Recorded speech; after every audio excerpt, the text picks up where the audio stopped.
பெருமக்களே, அப்படி அந்த ஆயத்துகளுக்கு அதை பொருத்தி அந்த கனவுக்கான விளக்கத்தை பெருமக்கள் எழுதி வைத்திருக்கிறார். கனவு ஒரு ஹதீஸ் இமாம் தபரானி ரஹ்மத்துல்லாஹி ரிவாயத் செய்கிறார்கள். ஒரு அற்புதமான கனவு. இமாம் தபரானி ரஹ்மத்துல்லாஹி அலைஹி ரிவாயத் ஆதாரபூர்வமான தெளிந்த செய்தி. செய்தனா சாபித் இப்னு கைஸ் ரலியல்லாஹு தஆலா அன்ஹு அவர்கள், கண்மணி நாயகம் ஸல்லல்லாஹு அலைஹி வஸல்லம் அருமையான தோழர் சாபித் இப்னு கைஸ் இப்னு ஷம்மாஸ் ரலியல்லாஹு தஆலா அன்ஹு அவர்கள் பள்ளிக்கு தொடர்ந்து வந்துகிட்டு இருந்தவங்க பள்ளியில காணல.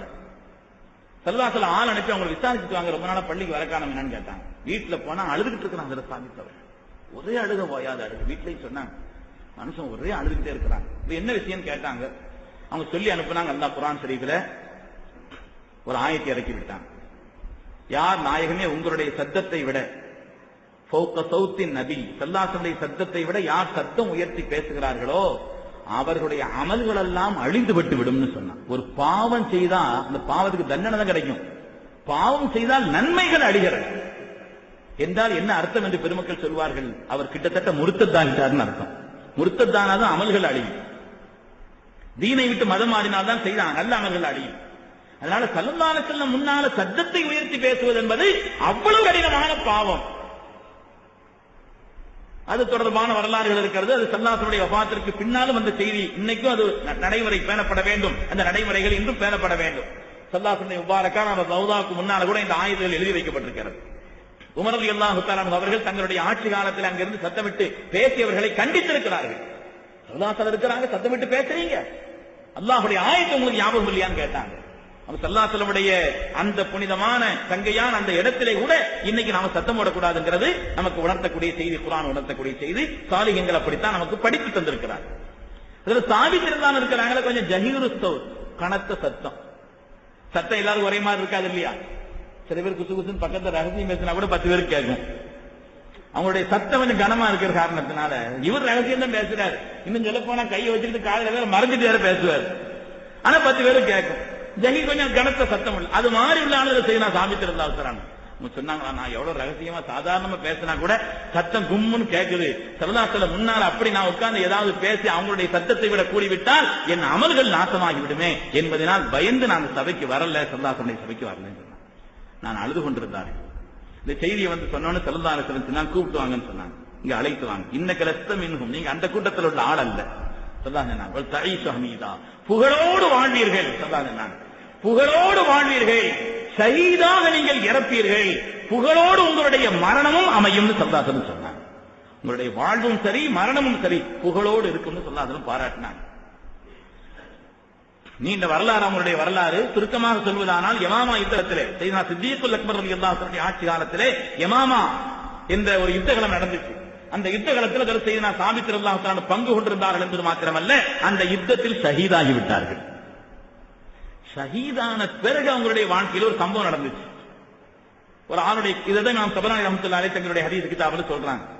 ஒரு ஆளுடைய கனவுல வந்தாங்க. அதுக்குத்தான் இது சொல்ல வந்தேன். ஒரு ஆளுடைய கனவுல வர்றாங்க. வந்து சொன்னாங்களா அந்த ஆள்கிட்ட, நான் ஒரு செய்தி சொல்ல போறேன். எழுந்திரிச்சு பார்த்துட்டு ஏதோ யாரோ சொன்ன மாதிரி இருந்துச்சு அப்படின்னு சொல்லிடக்கூடாது. இது ஏதோ அப்படி கண்ட மாதிரி தெரிஞ்சு, அப்படி உலர்ந்த மாதிரி தெரிஞ்சுன்னு வீணாக்கி போட்டக்கூடாது. இந்த கனவை கவனத்துல வைக்கணும் அப்படின்னு கனவுல சொல்லிட்டு தான் செய்தியை ஆரம்பிக்கிறாங்க. கனவுல அப்படி சொல்றாங்களாம், இன்னி லம்மா குத்தில்து அகத திரை புலானு, நான் ஷஹீதாக்கப்பட்ட நேரத்தில் ஒரு அழகான உருக்கு சட்டை போட்டிருந்தேன். வேற இடத்தில் காயம் விட்டு நான் ஷஹீதாக்கப்பட்டு விட்டேன். யமாமா யுத்த காலத்தில் நான் ஒரு அழகான உருக்கு சட்டை, கற்கள் பதித்த அழகான வித்தியாசமான ஒரு உருக்கு சட்டை நான் போட்டிருந்தேன். அந்த சட்டையோடு நான் ஷஹீதாயிட்டேன். ஒரு ஆள் பார்த்தார், இவர் தான் இறந்துட்டார், இவருக்கு சட்டைன்னு கலத்திட்டு போயிட்டார். அவரு ஒரு ஆளுங்களை பார்க்க வந்தவர், இவர் தான் மௌத்தாயிட்டாரு, இவருக்கு இந்த சட்டை இருக்குன்னு அதை கலத்திட்டு போயிட்டார்.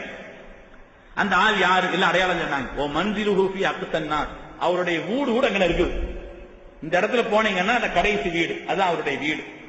நீ காலையில எழுந்திருச்சு, கனவுல சொல்றாங்க, காலையில எழுந்திருச்சு நேரா அந்த வீட்டுக்கு போங்க, போய் கதவை தட்டி சலாம் சொல்லி, நான் நேற்று ஒரு உருப்பு சட்டையை தூக்கிட்டு வந்தீங்களா கேளுங்க. உங்களுக்கு என்ன வேலைன்னு அவர் திரும்ப கேட்பார்.